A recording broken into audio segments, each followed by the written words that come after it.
Okay, hello, Sue. I'm going to do it this way because I find it easier to just talk sometimes.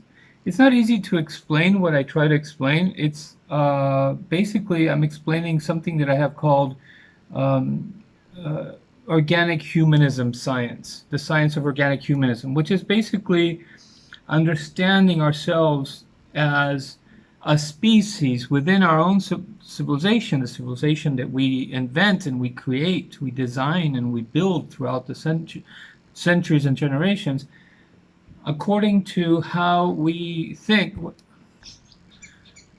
which in itself is the environment that teaches us to think about ourselves the way we do. In other words, we teach ourselves what to think about life and about ourselves, and that evolves and changes and new ideas come up.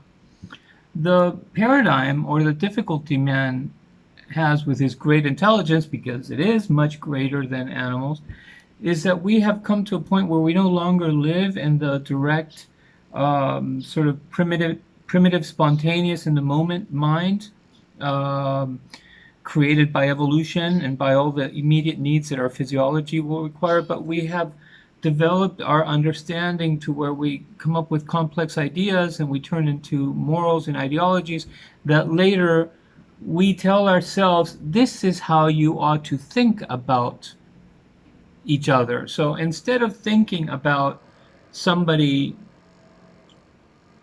as a reaction to what they're actually doing with their body, we're thinking how we ought to think about those things. So we're in sort of in a paradigm loop that pulls us away from our spontaneous mind.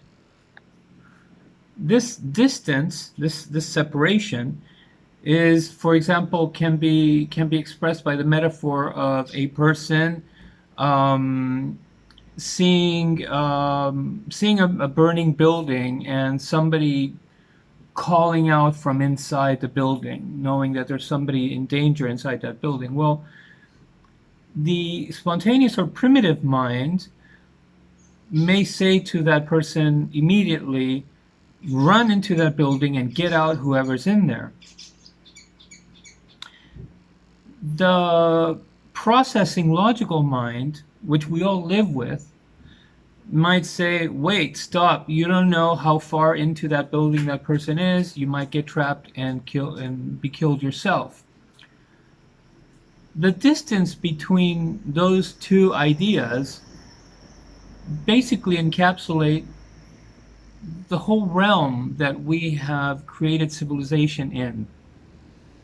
And there's even a sciences, and especially in modern times, ecological sciences, for example, that are attempting to look at creation again and evolution and see how everything is connected, and we have come up with wonderful ideas about this.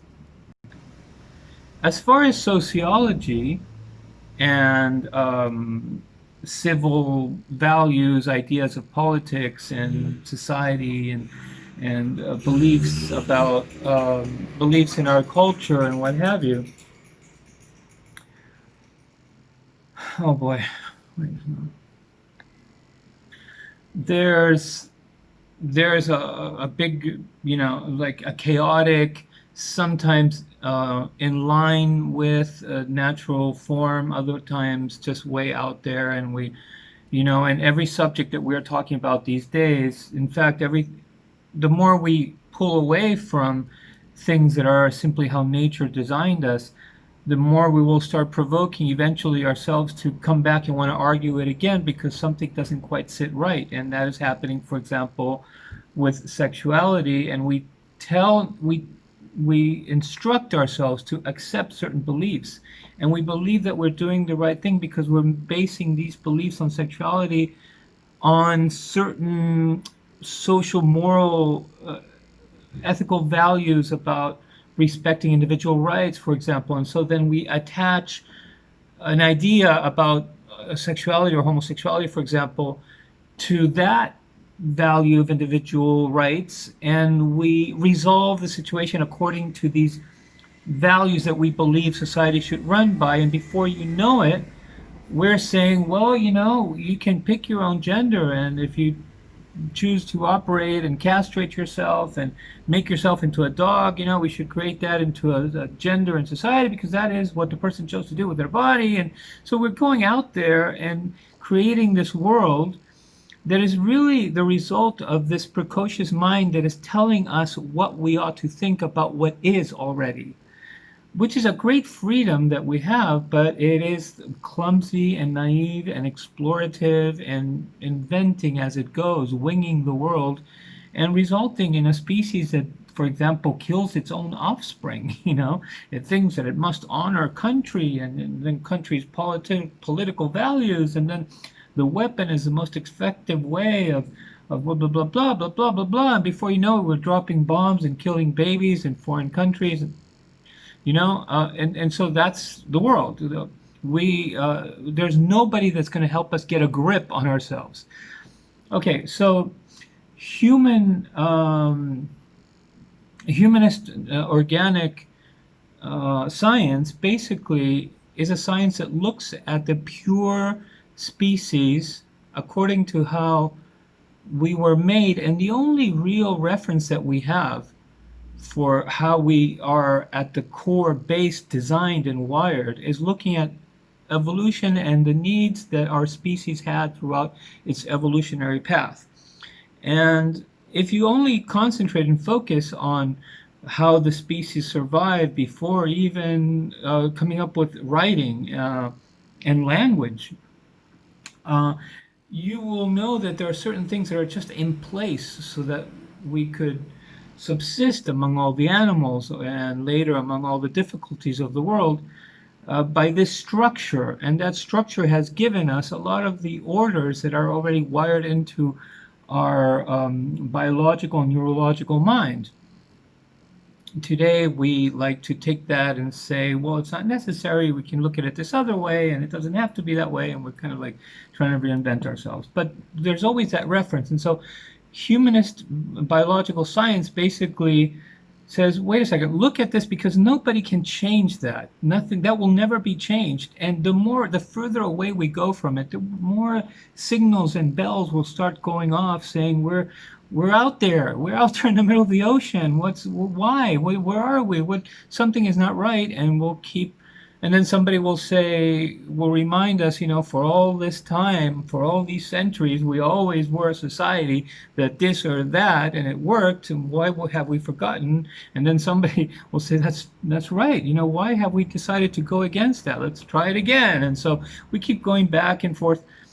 And so basically that's what I'm explaining in the dissertation that I wrote, that there's an order that is already wired, and it's where we start.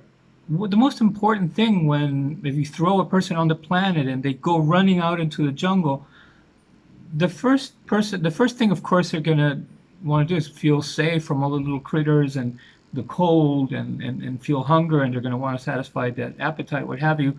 But the first thing that's really going to stir their being and will be everything and will complete them and give them hope and get them excited and start wanting to be more and do something and do greater things, and then do all those little things that they were doing on their own better and more effectively, is meeting another one of their kind. Meeting another person, finding each other, recognizing another one of us, of the human species, is like the fundamental thing that will always be the first step. And it's because basically evolution and creation in the universe, or cosmic creation, however you want to call it, makes forms of life by a collective first.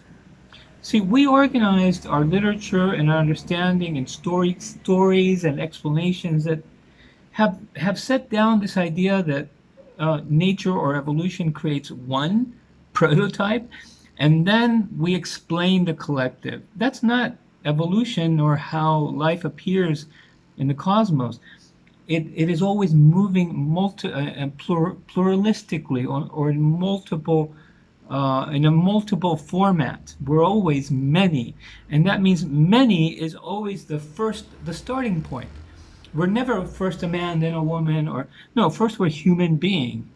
We're human being, And within the human being, there are two complementary genders. That little idea seems, um, how do you say this? Innocuous or inconsequential, but it is totally reorganizing of all these things that we're discussing and arguing about, feminism and man, gender, and all these things that we're now. If you go back to the notion that we start as the same single being, and within that single human being, there are two genders within it that complement each other in order to form the human being. A lot of you'll see that it doesn't allow you to make sense of a lot of things that today we're affirming wrongly. But I don't want to get into that. So as far as the races go, because the most important thing is to have another human being next to you, and for us to exist plurally before we're ever left alone. When we see another person, whatever they look like, whatever skin they appear, like you say in what you wrote, if somebody appears before you, I think, meeting some, if you experience today on meeting another person and presuming they are a particular race via the color or whatever avoids your claim, that I didn't understand that part. We will first feel, yay, another human being. Immediately afterwards, perhaps, we may say, wow, they sure look dark, or they sure look light, or how short, or how little, or how much, look at how much they move and how elastic they are compared to me. I'm always walking slowly, whatever. But first will come that recognition. And so if you order critically, what is most important at the base and the first premise, everything else is able to be ordered properly. If you try to kick if you try to kick a stone in a column like halfway up, you'll probably affect much more the ones that follow above it than the one at the base, although the vibrations will come to the base as well, which is kind of analogous to what I was explaining before. But if you kick the base at the column, the whole column will rattle, and you're capable of moving the whole column by moving that base stone. So logic and sociological civil value structure of society discourses are the same in understanding, explaining these situations of racism that we are today. And so what this means is that basically deep down inside, I may not be showing it because right now I'm in the belief, I'm in the educated, the front part of all the front stage of everything that is happening as far as understanding immediately the world and making sense of things is pretty much constituted by what everybody has been saying a lot of lately and what I've been educated by my parents to believe, and I have sort of laid down close to the fundamental base of my beliefs. But below all of this is what evolution in nature has wired us that is unchangeable. And part of that is recognizing another person as another human being and being that most important thing for me.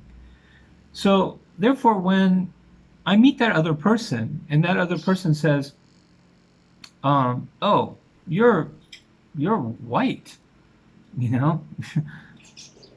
my first feeling, if I'm in LA, you will not see me getting offended or indignant at that. You will see me, yeah, what did you expect? I'm from West Hollywood or whatever, right? But deep down inside in all of us is a place that would get, in other people, it does express that immediately, just like the person maybe throws himself into the burning building right away. What? Why are you calling me white? I mean, I've even met Americans of African descent that have said to me, I actually get bothered when they say black. And they maybe use the word black to when they're in family or talk to, or Morgan Freeman, for example, had this intellectual perspective. He said, why do we even have a African History Month? Why are you making a special month for us? Do we need help? So there are different perspectives that move in this area that I was explaining. Some people are more able to understand this discourse. Some people will hear it and say, I've been called a racist. And my argument, the whole thing about humanist biological science is deracifying the way we relate to each other by seeing ourselves as human beings and making secondary. Oh yeah, I can tell you descend from African races, but what does that have to do with anything that would concern? Now, I understand that it's difficult because for many years we have been building a language and laws and forms in government that make you categorize. And so when people start arguing about this, right away, the elements of that argument are taking the pieces that we have been creating lately to make their points. And so it's like going into a chaotic jumble of pieces, and you think you're going in with a clean and pure argument about humanism and an organic understanding, and before you know it, people not only don't get it, but they interpret what you're saying as forcing somebody else to not call themselves by what they are.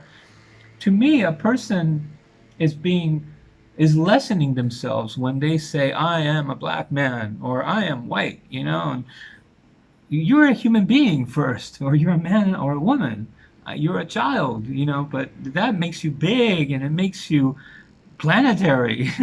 To say that you're, but we have gotten used to this. We have gotten used to understanding through components, and with that, building our arguments. I hope this clarifies a little bit better where I'm coming from. I don't want to make this too long, so thanks for listening, and hopefully we can continue from this point. Okay, bye.